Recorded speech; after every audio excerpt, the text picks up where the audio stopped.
It's somewhere around 20% of people who go into rehabs that actually find long-term sobriety. How is that possible? Went back to a rehab for 5 days, and after 5 days, I walked up to the program manager and I said, I think I can tell you every single thing you're going to offer me, and if that's true, I don't think this is the program for me. We don't have any oversight committees that we're constantly having to pander to. We really get to drive from what the purpose is, and that is such a wonderful thing to do. I'm not trying to get my name out in big newspapers. I'm here to really try to collectively get a pulse on what needs to happen in the space of recovery in order to make lasting changes. We believe that the next wave of innovation is innovation in the area of social impact. We want to try to bring awareness about the incarcerated. A huge number of people are currently homeless simply because they could not get legal help. A safe place where they can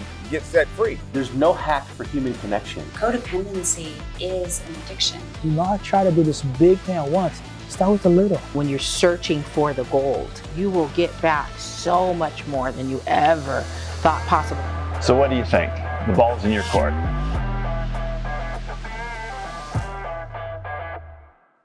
Hello, welcome to the Innovate podcast powered by Geo.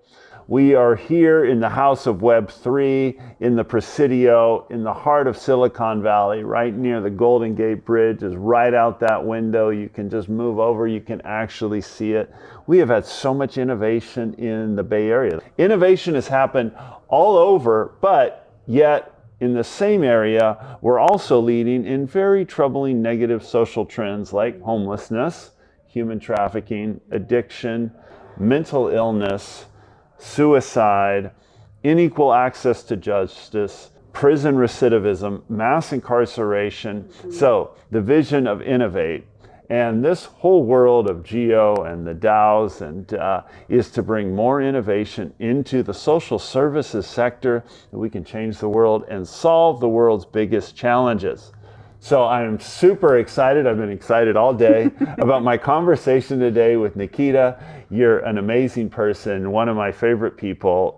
You have such an inspiring story, and your energy and your desire to help people is incredible. So this is Nikita Mehta, and you are the leader of the Recovery DAO here at Geo. So why don't you introduce a little bit of yourself and show what's the Recovery DAO all about?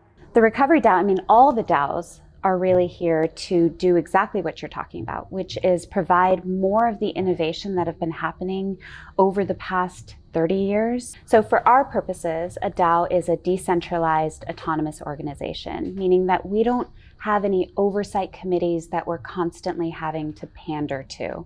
We don't have big funders that get to decide what our actual mission are. We really get to drive from what the purpose is, and that is such a wonderful thing to do because we don't really see that in the outside world, in the external world. But, let's even talk about the word DAO.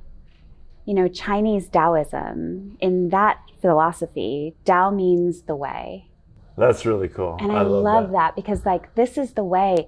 One, we're talking about Web3 technology and really open sourcing all of this information. So we're not trying to patent pen it. I'm not trying to get my name out in big newspapers. I'm here to really try to collectively get a pulse on what needs to happen in the space of recovery in order to make lasting changes. Right now, it's somewhere around 20% of people who go into rehabs that actually find long-term sobriety. How is that possible? We live in a space with Stanford and Berkeley right here with the brightest neuroscientists in the world, and we are still grappling with a brain issue. There's a huge need for innovation in the area of Definitely. recovery. Okay, so back to a DAO, was it one of our speakers, Ben Bartel, right, from Stanford? He gave a very clear, a DAO is basically the next iteration of corporate structure. Beautiful. So you guys are like the young, disruptive startups into the area of, nonprofits, specifically this application of DAOs. So you're the young guys that are bringing innovation into this area. And for those who don't know what a DAO is, they can think of it as a new startup, a new way of doing a nonprofit organization. Love that. I love about you all is you're not just saying, oh, you old people suck. You're partnering with them, the ones that are doing really innovative work, and partnering together. So it's this multi-generational thing. And we've built a huge network of nonprofit service providers that don't know anything about DAOs, but boy, they're sure doing amazing work. Yeah. So I'm excited about how that partnership is working. Yeah, that's so wonderful, because I think the one thing I think all the time is like, I'm not here to reinvent the wheel.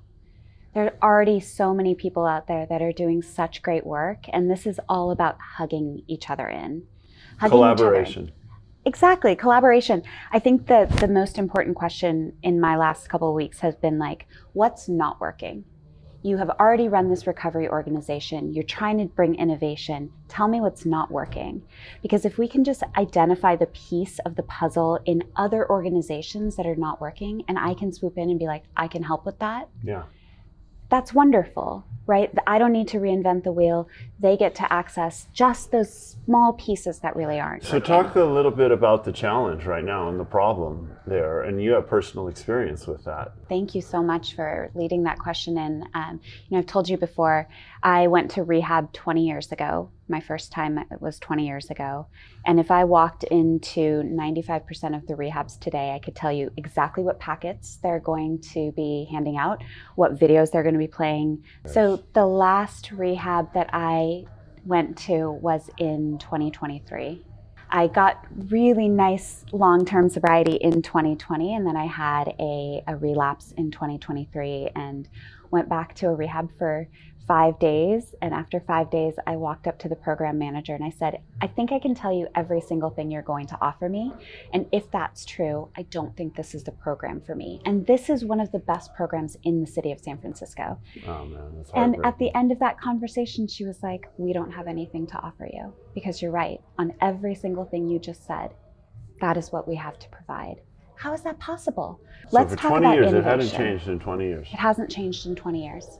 Just that one word that you use, innovation. There's a researcher at Stanford, Ann Lembeck, who studies dopamine. And she has written such an amazing book, and she talks about her own addiction. We only think about addiction when it comes to two things, drugs and alcohol. Maybe sometimes gambling and sex now, right? But what other big things? Maybe food. But because we all have these addictions, right? The top 6 addictions are drugs, alcohol, food, people, technology, and work. Social media would be people and technology, kind of. There's so many overlaps, right?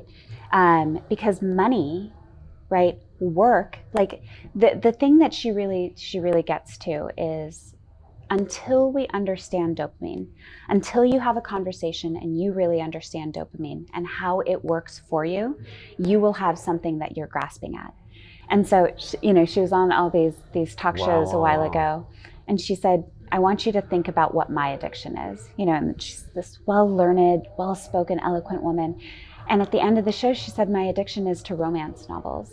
If there is a romance novel in the house, I will not eat, I will not sleep, I will not work, even if I've read it 15 times. Really interesting. Because she's so entrenched. And it's a brain thing. It's just your brain gets into that, and you get in a state where you lose self-control. But what's wonderful about that, and like why I'm saying that that's an innovation, is like, what if we took shame out of the entire conversation about recovery? Yeah. And it was no longer you're bad, you have no self-control because you fell into drugs and alcohol. It's like, no, this is a human thing. This is a living a life thing. How much did those rehabs help you? What an amazing question. 28 days of rehab is just enough time for alcohol to leave the brain. It's just enough time for drugs to kind of leave the system and for you to find a little bit of stability in sleeping, eating, and being able to converse with people. But after those 28 days of this safe little container, you know what they do? They wash their hands of you. No follow-up. Maybe Very like little. your insurance company maybe will provide you with some outpatient opportunities if you want to go. And like co-pays of $500, right? Like that's not accessible. And last week, $500 for the 14 days so you guys be paying, or are these live-in or? Live-in facilities, yeah. Which is wonderful. They create a container around you and you really It's actually a lot cheaper than I would imagine. No, so $500 was my copay. It's about $1,000 a day. And the better programs are about $60,000 to $80,000 for 28 days. That's not and accessible. You're saying that's not accessible. You're saying for that 28 days they do a pretty good job. But it's the drop-off after the 28 days. The drop-off, you've not, right? Yeah, we're not actually teaching people skills. We're not actually teaching life skills. You're just taking people away from their drug of choice. You're isolating them from their drug of choice, and that is it's prison super does effective. That too. Exactly. And so the rehab industrial complex and the prison industrial complex are not actually interested in you becoming a healed person, because recidivism pays their bills. Well, obviously we had the thing with the tobacco industries and we won that and completely changed that industry to a certain degree, I guess. There's still cigarettes around and they're still very addictive and they're still selling them. Vapes are terrible, yeah. But now we're learning that like McDonald's, they're in their internal marketing, they have heavy users. Yeah. And they build all around that. It's 100%. like, man, they're selling addiction, yeah. You know? And they know it. They absolutely know right? it because, yeah, which is of course why they do. we don't teach any information about sympathetic or parasympathetic, about dopamine, about just whole body living, which means that nutrition and sleep, interpersonal relationships, and a relationship with the self. You know, what you had brought up earlier when we were talking is this idea of somatic movement, of the basketball that you get to play at San Quentin, right? My first yoga training was actually the Prison Yoga Project with James Fox, which is a yoga project that's at San Quentin. Your first training was? My first training was that training. It wasn't in San Quentin. In order to teach yoga at San Quentin, you had to take this training. So you were a yoga practitioner and then you got trained so you could go teach in San Quentin? That's all I wanted to do. The only thing Did you treat in San Quentin? No. So the last day of training, a young man came up to me and I had lent him my yoga mat. And he was like, I'm going to give this back to you and I can't tell you how much it meant to me. And I was like, it's a mat and you can have it. Like I have 15 in the back of my car. And he was like, no, you don't understand. I got out of San Quentin yesterday. And he's like, I was there for life. I had been sentenced to life in prison for killing my partner, my business partner. And he said, and the first 10 years that I was in there, I kept getting thrown in the hole. I had such an attitude problem. I couldn't regulate my own emotions. And then what happened was that James started offering these yoga classes. And Stefan, I hope I'm not breaking his anonymity, but Stefan started attending these yoga classes. And little by little, he actually learned how to move emotions through his body, how to love and respect the vessel that he was in. And then he applied that to the community at large. He became a community leader inside of San Quentin. And the parole board took notice and they let Stefan out of prison. He came to my first training. I got to have that conversation with him. He's now an immigration rights lawyer for women and children who are coming from refugee states. I mean, that's the thing, right? But most people don't want to do that. Because if you teach people how to sit in this humanness, you can't make money off of them anymore, can you? Yeah, the whole point of is working yourself out of a job, but the business model behind it, it's incentives. What are you incentivized by? And as soon as you create a system where there's a financial incentive to a certain outcome, you're gonna get that outcome. So regardless of how evil they are or not, there's we don't have to decide that or not. The system is what it is. And, people respond to incentives and you build a system around it. So that's what we've got to change.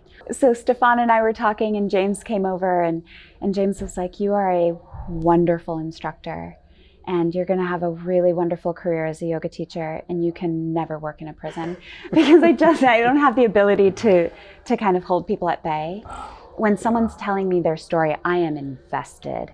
I am there. I am empathetic, and really part of it is just what we were hearing about today, like having a little bit of space to allow that person their own experience. And I was 27 Well, you've at got the to time. be professional too. You know, there's Yeah. a reason why. I was young. Like I remember, like doctors getting on our nerves. You know, my wife is having a baby, and they've got to tell the worst possible scenario. Right. And they say it with such confidence because they're the doctor, and it's like so annoying. But then when a real crisis happens, then you see, okay, you know, Right. and it's all about balance, you know. But do you want someone who's empathetic, or do you want someone who can solve your problem? You know, and it's finding that balance. I think I was also young at the time, and I think now if I went back, I really understand who I'm speaking with. Now when I work with adults, what I see is the child. I see the child who has experienced adverse childhood experiences, who needs me to show up and be strong and accept and allow their anger, their frustration, right? All of their behavior, all of it. And just to sit there and be like, I'll still be here. I'm not going anywhere, because everything that you are expressing is the divinity of you. And I'm here for all of it. Learning to take care of myself. I think I've loved basketball. I've said this. I mean, basketball saved me from. I think I have a very highly addictive personality, but basketball saved me from a lot of other negative outcomes. But now, as I look back, I believe I'm probably subclinical bipolar, and it was the dopamine rush that I was addicted to. Yeah. And I could push into that, and I'm tall, obviously, that's a huge talent in basketball, but I was gangly, I was super skinny, I was clumsy. I got good because I just worked really, really hard. But now when I look back, I go, wow, part of it was self-medicating. 100%. And that's the healthy way to self-medicate, you know, and just the way it made me feel. Right. And it was really recently, even COVID and all that, when I stopped working out, got out of shape, and what it did to my mental health. Right. And I'm like, oh wow, The I need to work out very hard, not for my physical health only, but my mental health. Right. And now my mantra now, your physical health, your emotional health, your mental health, your spiritual health are all intertwined, and your relational health, your family relations, they're all intertwined, and so now I'm on this quest. This is tapping into my manic side. Get manic about this. I really believe in this program, and Yeah. I've seen it, and the effect it has on the incarcerated individuals, but the effect it has on all of us. Yeah. It's really magical for so many reasons. So one of the incarcerated brothers, Harry Smith, there's a documentary about this cue ball, so anyone can watch that. It's produced by Fox Sports, and it's on Amazon to watch it. He, through our program, and then we got the Warriors involved. It's about my size, only built like LeBron James, quite an athletic player. He got a tryout with the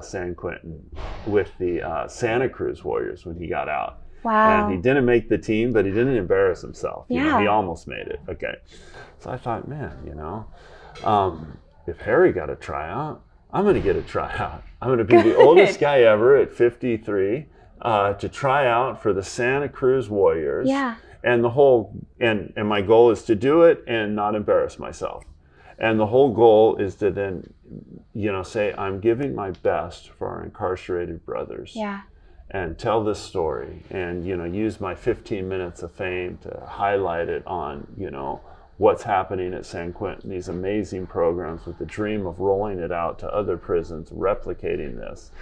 And so anyways, that's my manic thing. Let's talk about like what basketball has offered you other than physical health, other than this way that you drop dopamine into your system. What are some other aspects Well, of it? what I'm saying is this current thing, whether it's really the journey, and it's what I find out, I have consistently training and working out more than I have since I retired from playing professionally. What's it done for me? I mean, I really feel like I go in on Saturday and motivate myself to get up really early on a Saturday. We have to leave here, You have to drive quite a way. Yes, we have to drive. We have to leave 7 a.m. I have to leave 6:30 sharp to get there on time. We're not back till 3 in the afternoon. I get there thinking, wow, this is my community. These are my brothers. There's the word. Community. So the one thing that like drugs, alcohol, behaviors that land people in jail, right, that we as a society push is shame. And shame isolates the individual from community. And all of a sudden, it's like, it's this, I'm going to forget the word right now, but like the polarization of thinking. You're either good or you're bad, right? You made a good choice or a bad choice. And so someone is sitting in there and they are living in shame. And this wasn't the first time that they experienced shame, right? Shame was something that it's something that is given to us as a given in our society so often. Not that anybody means it like that, but we're very easy to manage when we're shame-based individuals, right? So if you are offering something like basketball, what it does is it like hugs you in. It creates a container for this 1.5 hours, for these 3 hours. You're part of a bigger thing than just yourself. And can you learn to pass the ball and trust your brother and trust yourself? Well, it's not just for the hour and a half. Something happens. You click. You're part of a community. You're part of a community. The incarcerated brother was sharing on Saturday about his own story. It just hit me so deeply. About how when he came into the prison, he came into the program, and he's a talented player. He was good. And then, the coach, for whatever reason, pulls him out of one of the games, and he was pouting and, letting everybody know, and goes back in a mood into his room. And his cellmate, who's also part of the team, kind of cheers him up and says, yeah, you're good, blah, blah, blah. And then he says, we all had to go through this. Just stick it out. You have to win your spot. Okay. But then his cellmate, who was very wise, went to the coach and said, yeah, he's working through these issues. You should sit him the next game. So that he has to sit force it. So then when he Yeah. found that out and he's sitting the next game, it gets him all riled up. Then he finds out it's his teammate, that his cellmate who did that. Like, I thought I trusted you. But then they talked it all through and they said, listen, we believe in you. Yeah. But this is a team sport, It's a and team if you sport. can't put the team before yourself, Exactly. you have no place in this program. And then him sharing it, and it was funny. He says, yeah, I had to realize I wasn't acting in this situation like a man. I was acting like a bitch. It's just so funny how raw it was. And it hit me because one, I had observed this change in him. Like I could see it. But then those two things, empathy and community, if you can shift those, that's the healing of the individual. Right. And it just happens organically Right. in this context. And now we haven't done a study on it, but I'd love to do a full academic study. Over the 20 plus years, we've seen the change in prison. And now when they get out and get released, now there's a community. We're helping them. We're keeping track of those guys. What is the recidivism rate? As far as we know, not a single Exactly. person has returned. Okay. That's an innovation, Right. and they're just now like San Quentin knows it. So they've started an athletic department. There's lots of other sports. The real need is to replicate this program in other prisons. Right. Now the world is starting to catch up. Now there's a term called sports therapy and all that. So that's an innovation in the area of recovery. 100%.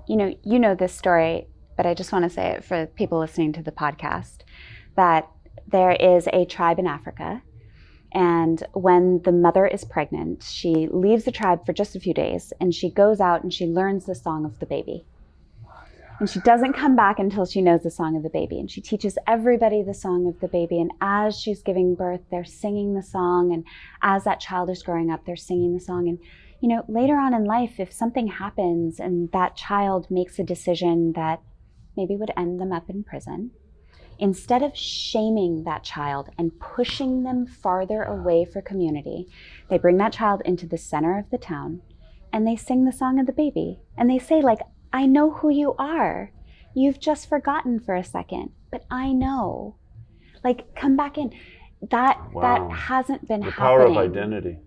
The power of community, of a container, of a soft place to land, of being human, of making mistakes and not getting pressed out for it, right? That is, I mean, it's not an innovation, it's learning from our history. Well, it is an innovation, but it's an innovation they had that we've got to bring back. That we got to bring back, right? Yeah, that's so beautiful. That's, I remember the first time you shared that. Just I get, and again, I get chills. Like so many of our mental health issues have really started once we started breaking up the family unit and people weren't living in multi-generational households. Yeah. Because we are isolated. Nothing wrong with living in suburbs, nothing wrong in living, I live in my own apartment, but it breaks up the community aspect and we're not teaching it. And so when something occurs, when a big emotion comes up, we don't have those 5-6 people to go to. My parents were immigrants, so this is not my story because immigrants have to stay together. So my parents have thousands of friends and I really saw that modeled. And it was one of the things that thankfully, you know, I kept ending up back in rehab, but there were always people when I got out to say, hey, I'm gonna take you to a meeting.